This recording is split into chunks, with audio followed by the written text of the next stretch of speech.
غزوہ بدر کے موقع پر اللہ تعالیٰ نے صاف کہہ دیا کہ فلم تقتلوہ ولکن اللہ وما رمیت اذ رمیت ولکن اللہ رمی، تم نے نہیں مارا اپنے دشمنوں کو بلکہ اللہ نے مارا۔ اس دن نے مٹھی بھر خاک پھینکی تھی وہ تم نے نہیں پھینکی بلکہ وہ اللہ نے پھینکی۔ تو صاف یہ بتایا کہ اصل میں اپنے اوپر ناز، اپنی کوشش کے اوپر ناز یہ نہیں ہونا چاہیے، کسی قسم کا کبر اور فخر جو ہے قدرت کے ساتھ نہیں ٹھہرتا۔ تیسری صفت جس کا بار بار ذکر ہے وہ یہ کہ وہ ہر جگہ موجود ہے، وَهُوَ مَعَكُمْ أَيْنَمَا كُنتُمْ، جہاں کہیں بھی وہ ہو تم ہو وہ تمہارے ساتھ۔ اس وقت بھی ہم یہاں بیٹھے ہیں وہ ہمارے ساتھ، اور ہم اکیلے اپنے کمرے میں ہوں گے تو ہمارے ساتھ، تین ہو تو چوتھا وہ ہوگا، چار ہوں تو پانچواں ہوگا۔ تو قرآن نے انہی الفاظ میں کہ قربت کو اور اس کے ساتھ ہونے کو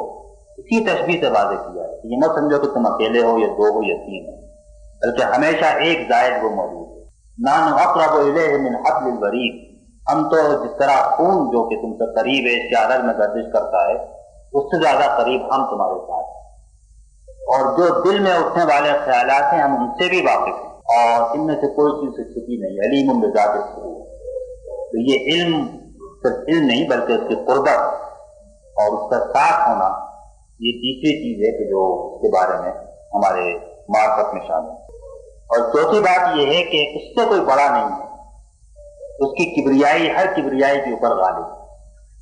اور دراصل حکومت الہیہ کے معنی یہ ہے کہ اس کی کبریائی قائم ہے۔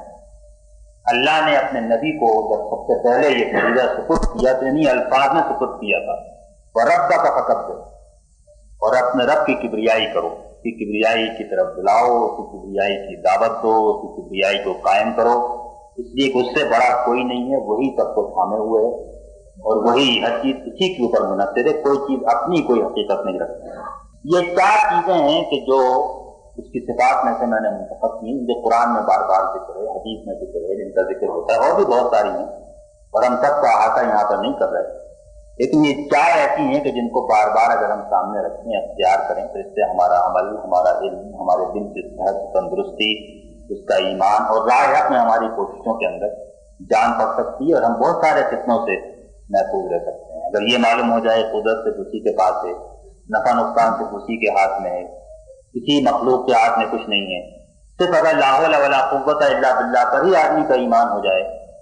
تو نہ معلوم کتنے فتنے جو دل کے اندر اٹھتے ہیں ان کی جڑ کٹ سکتی ہے۔ تو یہ وہ چیزیں ہیں، اس کی صفات ہیں، اس میں سے چار صفتیں ہیں کہ جو بہت اہم ہیں،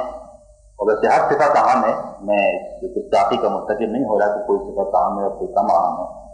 تو اللہ تعالیٰ نے ان کا ذکر بار بار کیا ہے، کثرت کے ساتھ کیا ہے قرآن مجید کے اندر، اپنی رحمت کا اور اپنے علم کا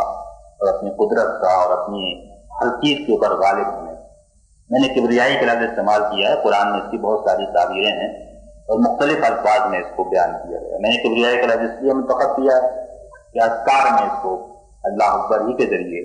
ہمارے دلوں میں اور ذہن میں راسخ کیا ہے۔ اب یہ تو ایک پہلو ہوا کہ ہم نے یہ پہچانا کہ ہمارا رب کیسا ہے اور کون۔ اب دوسرا پہلو یہ ہے کہ ہمارے اس کے ساتھ تعلق کی نوعیت کیا ہے، اور اس میں جو سب سے پہلا تعلق ہے وہ اس کے ساتھ شکر کا تعلق۔ آپ دیکھیے نا، قرآن مجید کا آغاز ہی جو ہے وہ الحمد کے لفظ ہے۔ گویا بندہ اپنے رب کو جب پہچانتا ہے تو اس کی نعمتوں کے ذریعے پہچانتا ہے، اور پہلا جو اس کا اظہار ہوتا ہے زبان سے اور جو احساس دل کے اوپر غالب آتا ہے، جس کے نتائج عمل کے اندر بھی ہونے چاہیے، جس کی طرف ہم آگے چل کر توجہ کریں گے،